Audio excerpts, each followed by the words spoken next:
السلام علیکم ورحمۃ اللہ وبرکاتہ حمدا کثیرا طیبا مبارکا فی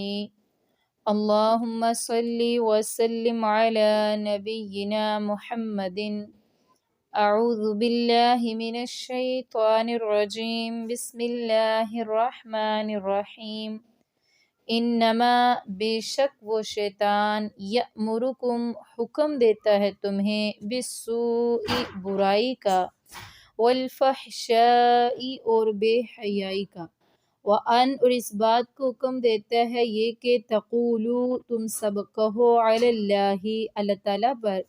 ما وہ باتیں جو لا نہیں تعلمون تم جانتے، یعنی دیکھیں پچھلی آیت میں اللہ تبارک و تعالیٰ نے فرمایا کہ حلال کھاؤ حرام سے بچو ولا تتبعوا خطوات الشیطان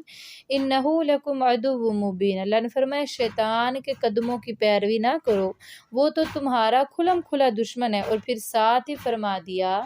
کہ انما یأمرکم بالسوء والفحشاء، یعنی وہ شیطان تو تمہارا دشمن ہے، وہ تو چاہتا ہے، وہ تو تمہیں حکم دیتا ہے یہ کہ تم برائی کی باتیں کرو، بری باتیں کرو، بے حیائی والے کام کرو، اور وہ تو چاہتا ہے وان تقولو اور یہ کہ تم کہو، یعنی تمہیں حکم دیتا ہے اس بات کا کہ تم اللہ تعالیٰ پر وہ باتیں کہو، وہ کام اور وہ چیزیں اللہ تعالیٰ کے ذمہ لگاؤ جو تم جانتے تک نہیں ہو، کیونکہ شیطان انسان کا ازلی دشمن ہے، لہٰذا کبھی بھی وہ انسان کو بری بات کو برا نہیں سمجھائے گا، بلکہ وہ تو برائی کو بھی مزین کر کے دکھاتا ہے تاکہ انسان کی نظروں میں وہ برائی بھی اچھائی لگنے لگے، اور پھر وہ یہ کہتا ہے وَأَن تَقُولُوا عَلَى اللَّهِ مَا لَا تَعْلَمُونَ، یعنی خود ساختہ رسموں اور پابندیوں کے متعلق تمہیں سمجھاتا ہے کہ اپنے پاس سے ہی رسمیں گھڑ لو، بنا لو، اور بعد میں وہ اللہ تعالیٰ کی طرف سونپ دو، یعنی اللہ تعالیٰ کے جو ہے نا نام لے لو کہ یہ اللہ تعالیٰ نے کہی ہے، تو یہ سب باتوں کا حکم شیطان دیتا ہے تمہیں، اس سے بچ جاؤ کیونکہ وہ تو انسان کا دشمن ہے، وہ تو چاہتا ہے انسان خسارے میں رہے۔ وَإِذَا اور جب قیلا کہا جاتا ہے لہم ان کے لیے اتبعوا تم سب پیروی کرو ما اس چیز کی جو انزل نازل کی ہے اللہ تعالیٰ نے، قالو تو وہ سب کہتے ہیں بلکہ نتبعو ہم تو پیروی کرتے ہیں ما اسی چیز کی الفی پایا نہ ہم نے علیہ جس پر آباءنا اپنے باپ دادا کو، اولو کیا اور اگرچہ ہوں کانا تھے آباؤہم ان کے باپ دادا لا یعقلون نہ عقل رکھنے والے شیعہ کسی چیز کی بھی ولا یہتدون اور نہ ہی ہدایت یافتہ، یعنی جب ان سے کہا جاتا ہے کہ اس طریقے کی پیروی کرو جو اللہ تعالیٰ کی طرف سے نازل کردہ ہے، یعنی جو اللہ نے احکام نازل کیے ہیں ان کی فرما برداری کرو، تو وہ کہتے ہیں بل نتبع ما الفینا علیہ آباءنا، ہم تو اسی چیز کی پیروی کریں گے جس پر ہم نے اپنے آباء و اجداد کو پایا ہے، یعنی تقلید شروع کر دیتے ہیں۔ تو یہ آباء و اجداد کی تقلید جو ہے یہ گمراہی کا بہت بڑا سبب ہے، انسان اس کی وجہ سے گمراہ ہو جاتا ہے، انسان اپنے آباء اور بزرگوں سے عقیدت کی وجہ سے یہ سوچنے کی زحمت ہی گوارا نہیں کرتا کہ ان سے بھی تو کوئی غلطی ہو سکتی ہے نا، ایسا نہیں کہ وہ معصوماً الخطا تھے، کبھی غلطی نہیں ہو سکتی ان سے، وہ یہ سوچتا ہی نہیں ہے، صرف تقلید ہی کیا جاتا ہے۔ اسی وجہ سے اللہ تبارک و تعالیٰ نے قرآن پاک میں بے شمار مقامات پر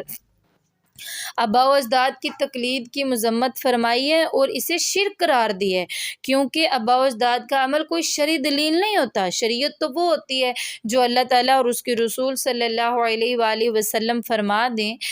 اور یاد رکھیں جس طرح دنیا کے کاموں میں تحقیق کی ضرورت ہے نا، بالکل اسی طرح دین کے کاموں میں تو بہت ہی زیادہ ہے نا تحقیق کی۔ آج ہم کوئی برانڈ سے کپڑا لینے جائیں نا تو ہم لوگ اتنی تحقیق کرتے ہیں، بھائی کاپی نہ ہو، 2 نمبر نہ ہو، اس کی نقل نہ ہو، ہمیں اصل چاہیے۔ تو ہمارا تو مسلمانوں کا اصل چیز، اصل برانڈ دین ہے، تو دین کی تحقیق سب پر ضروری ہے، ہمیشہ ریسرچ کرنی چاہیے، کوئی بھی کام کرنے سے پہلے اس کی تحقیق کر لیں کہ کیا یہ شریعت سے ہے بھی یا نہیں، کسی نے اپنے پاس سے تو اس کو ایجاد نہیں کر لیا، چاہے وہ صدیوں سے کیوں نہ ہمارے اندر چلا آ رہا ہو، لیکن اس کی تحقیق کریں کہ کیا صدیوں سے ہمارے آباء و اجداد جو کام کر کرتے آ رہے ہیں وہ ٹھیک بھی ہے یا نہیں دین کی حیثیت سے، تو پھر اس کو قرآن میں دیکھیں، حدیث میں دیکھیں، علماء سے پوچھیں، بلکہ خود اس کی تحقیق کریں، علماء سے پوچھ کر کتابیں دیکھیں اور دیکھیں، احادیث دیکھیں، قرآن دیکھیں کہ کیا ان میں وہ جو ہم کر رہے ہیں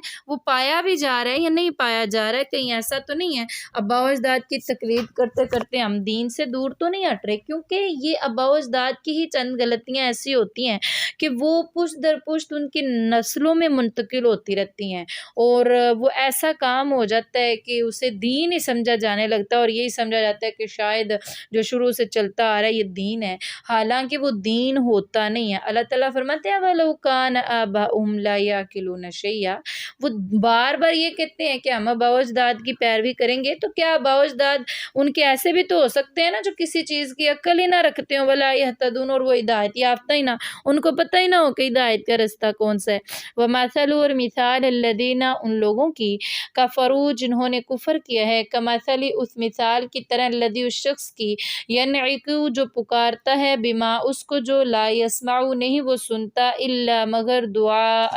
دعا کو، ونداء اور پکار کو، سمن وہ بہرے ہیں، بکمن وہ گونگے ہیں، عمیون وہ اندھے ہیں، فہم تو وہ، لا یعقلون عقل ہی نہیں رکھتے ہیں۔ اللہ تعالیٰ فرماتے ہیں کہ ان کافروں کی مثال تو ایسی ہے جیسے کوئی شخص کسی ایسی چیز مثلا جانور وغیرہ کو پکارتا ہے جو اس کی پکار کو سمجھتے نہیں، صرف اس کی پکار کی آواز کے سوا وہ کچھ نہیں سمجھتے کہ وہ کیا کہہ رہا اور کیا نہیں کہہ رہا۔ اللہ تعالیٰ فرماتے ہیں بالکل اسی طرح یہ کافر بھی بہرے ہیں، گونگے ہیں اور اندھے ہیں، جو بالکل کوئی بات سمجھ ہی نہیں رہے، کیونکہ اللہ تعالیٰ نے دیکھیں ادھر کافروں کی مثال ان بے عقل جانوروں کی سی کی ہے جنہیں چرواہا جب پکارتا ہے تو وہ یہ نہیں سمجھ سکتے کہ وہ کیا کہہ رہا ہے، بلکہ محض آواز سن کر ادھر ادھر ہو جاتے ہیں۔ جانوروں کی طرح یہ کافر بھی حق بات سن کر نہ اسے سمجھ سکتے ہیں اور نہ ہی حق بات کہہ سکتے ہیں، اور حق کو دیکھنے کے باوجود بھی یہ اندھے ہیں، انہیں ہدایت کیسے نصیب ہو سکتی ہے، جبکہ ہدایت پانے کے سارے راستے تو انہوں نے خود بخود اپنے اوپر بند کر لیے ہیں۔ تو آج کا ہمارا سبق یہیں تک۔ سبحان ربک رب العزت عما یصفون وسلام علی المرسلین والحمد للہ رب العالمین۔ سبحانک اللہم وبحمدک، نشہد ان لا الہ الا انت، نستغفرک ونتوب الیک۔ السلام علیکم ورحمۃ اللہ وبرکاتہ۔